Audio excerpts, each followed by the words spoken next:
Welcome to PowerDialer Basics 101. In this video, we're going to walk through the basics of cold calling, changing lead status, and setting callbacks. First of all, we're going to access the PowerDialer. To do that, we will put the address dms1.insidesales.com into the web address bar and search. This will bring us to the login page. You will need to enter your username and password, which can be found in your new consultant information sheet or document 100. Once you are logged in, the screen will look mostly blank. You will see along the top that you have 3 tabs: Calendar, Leads, and Administrative. To launch the PowerDialer, which is a separate module that will come up in its own independent window, you need to go to the Administrative tab. On the left, you will see a list of options. You will also see a similar list on the right-hand side of the screen. These are the same links on each side. The only one that we will need for now is the outbound agent login. This will launch the PowerDialer for you. Behind, the CRM window is still active. You do want both windows running at the same time. There will be further training on the CRM, but for now, we will maximize the PowerDialer.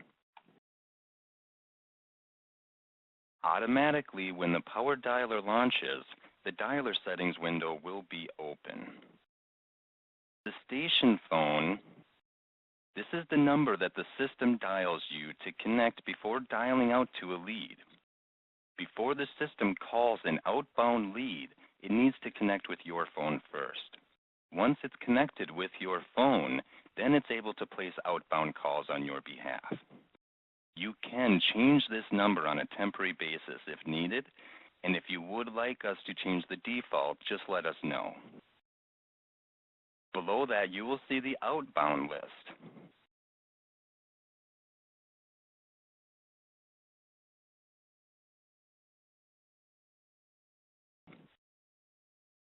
It's currently in the status of select. This is the system asking you to choose an outbound list to call. You need to click on select to pull the drop-down window and choose a list to dial. As you can see, there's currently 3 active lists and multiple inactive lists. Pick an active list and just go directly down to the bottom and click on Save. Now you can see your first lead has been loaded to the PowerDialer. In this case, the lead is John Doe. On the left of the PowerDialer, you will see the PowerDialer control box. This is where most of the call controls are located. This is where you can put in any information to search for an existing record. Place a phone call. This is where your caller ID or your local presence number will show up when you're on an active call. Clicking this button will dial the direct phone number.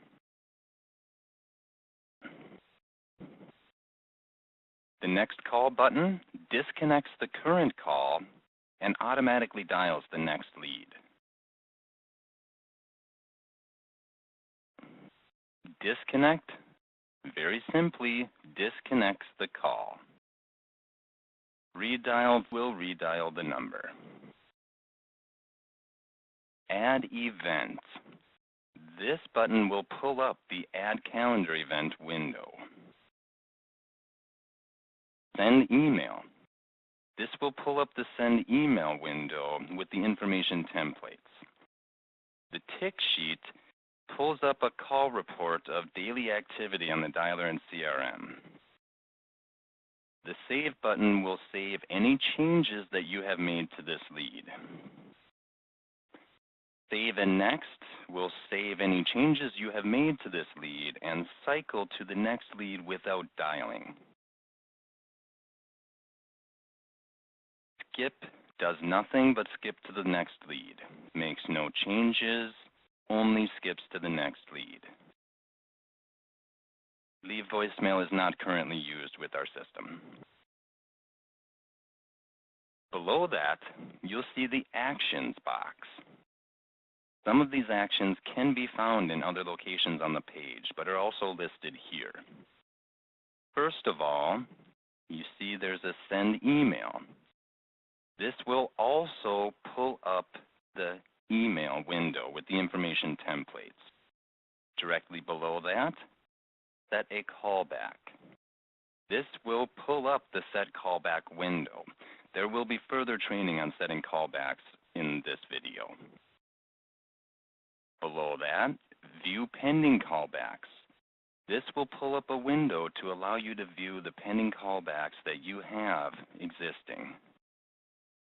As you can see, there is one currently for the lead we are looking at of John Doe.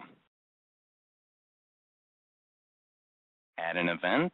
That will pull up the Add Calendar event window. There will be further training on that. View Calendar. This will pull up a daily calendar of scheduled events. We will now go over all of the lead information on the PowerDialer.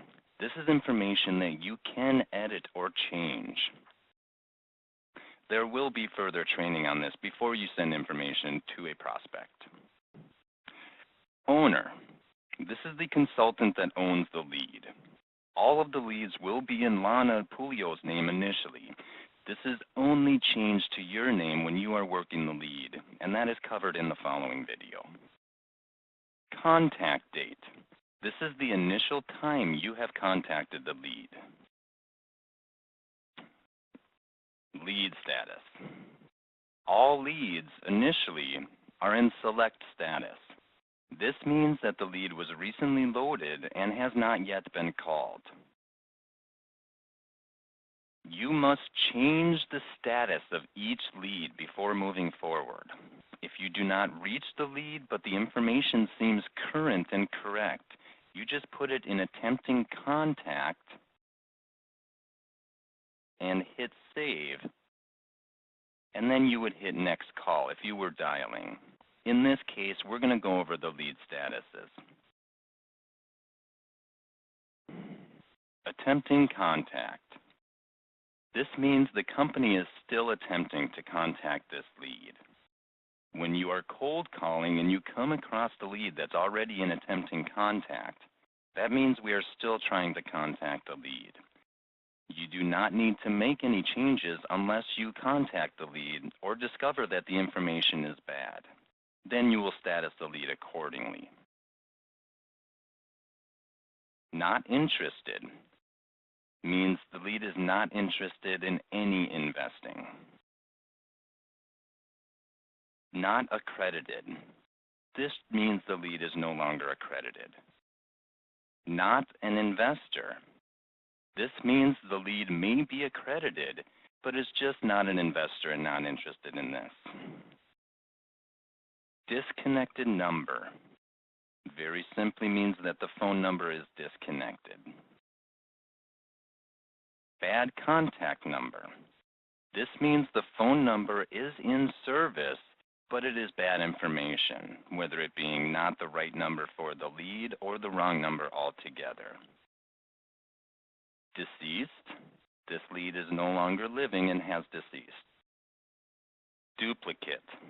This means that the lead has more than one record in the system. AIG client means this lead is already an owner of one of our projects. Sent TEM email. This is one of the most commonly used statuses. This means that this lead has been emailed information on our client, the iMachine. Send TEM package.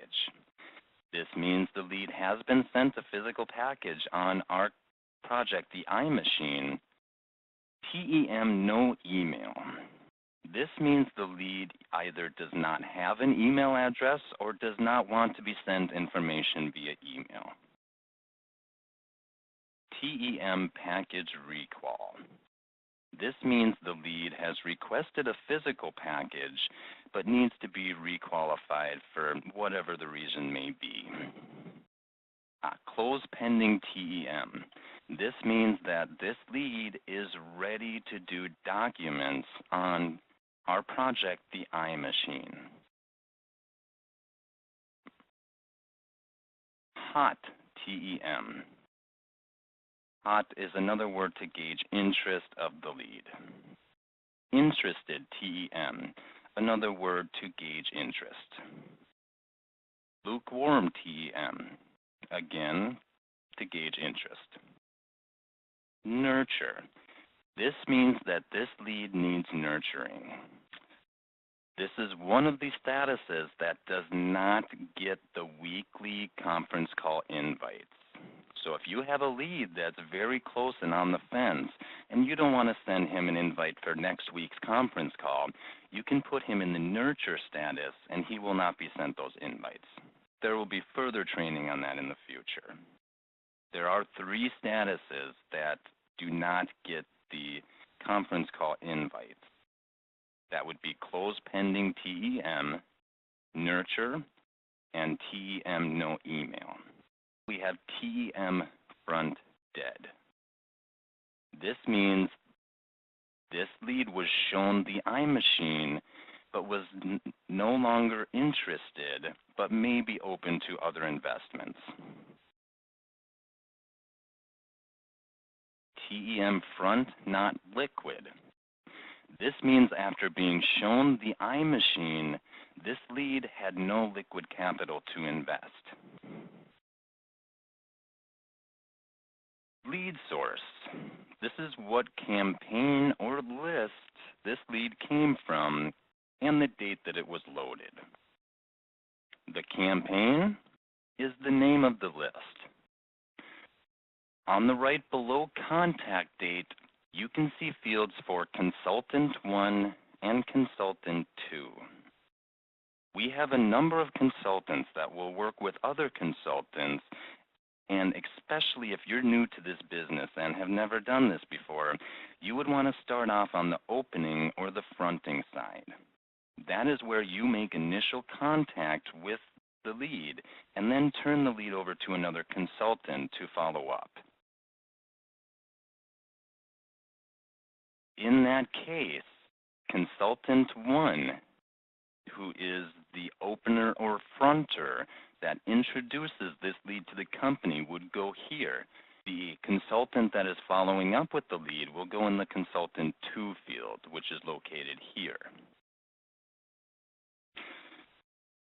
The project referred section, this shows which of our projects this lead has been shown. For example, if we show John Doe the iMachine, we would put the iMachine on the right. There are arrows between the 2 windows to move the projects back and forth. Project invested is the project that this lead currently owns. So if this lead was an owner of the iMachine, you would see that the iMachine would be on the right. Again, you can navigate with the arrows in the center. First name, last name, phone number, mobile phone number, direct phone number, home phone number. The system will dial the direct phone number first when cold calling. So if you were to get, say, a cell phone or an additional contact number that would be used as the primary, you always want to put it in the direct phone. This is the best time to reach a lead, usually morning, afternoon, or evening. Be sure to put only one email in this field. Employment is information on the lead's employment. Type of business is the type of business this lead owns. Company name is the name of the lead's company. Personality style. This is for the type of personality of the lead, whether he be analytical, more of a driver, expressive, amiable. The current project shown is the project you are showing this lead. In this case, it would be the iMachine. Age, again, just gives you an idea of who you're talking to on the phone.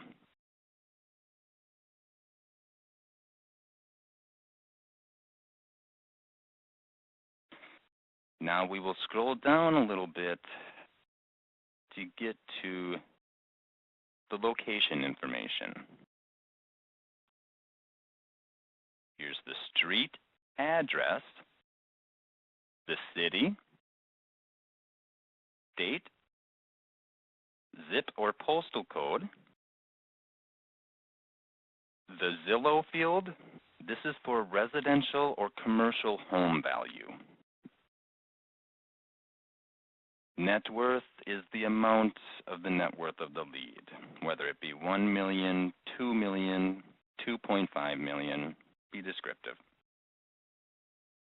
Previous PP. This is whether this lead has participated with past private placements or private offerings. What kind? This is the type of private offering or private placements that this lead has participated with. Most common is oil and gas, but they do vary from movies to new technology. Be descriptive. Liquid amount. This is the amount of liquid capital this lead has available for this investment. Package sent. This is checked off when a physical package is actually sent. When we send a physical package, we put the outgoing FedEx tracking number here. We do also include a return label, which goes to the investor for them to return their check and documents back to us. The return tracking number goes here. Questions asked. This is any questions that were asked by the lead on the call.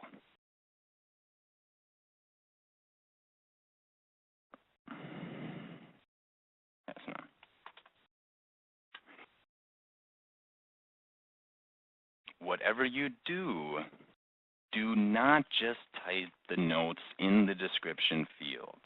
Use the Add Note button. What this will do is timestamp the notes that you're placing into the description field for better record keeping. As you can see, I put the timestamp note in, and it does label the date and the time that it was called and the consultant that made the call. Here is the description field. This is where all your notes are placed from the Add Note button that we just went over.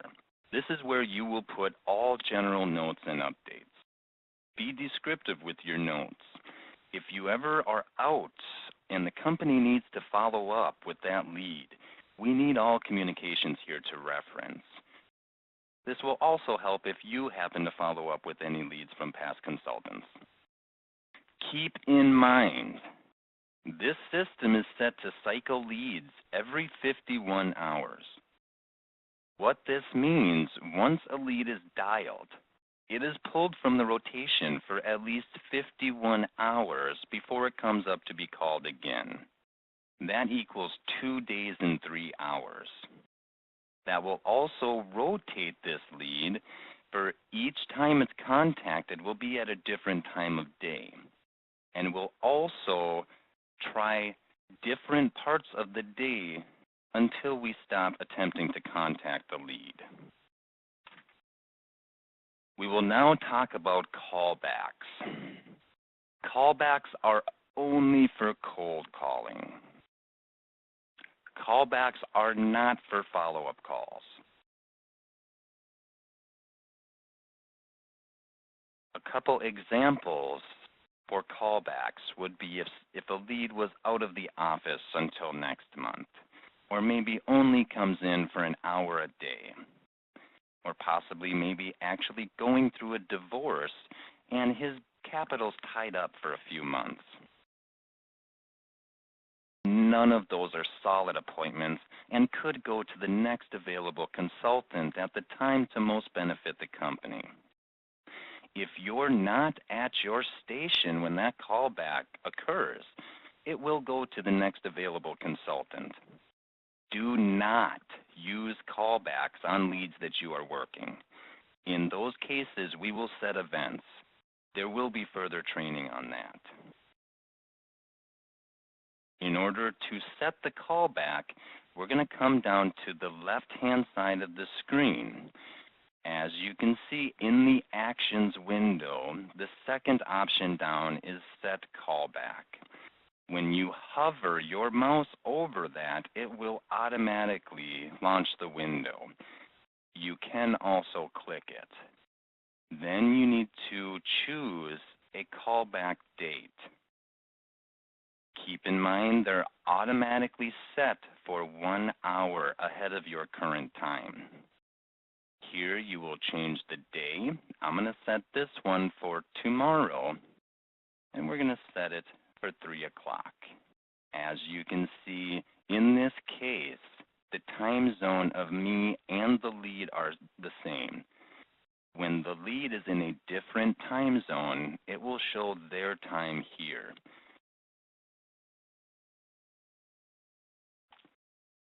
The subject line most of the time just stays blank. The subject of this is just a callback.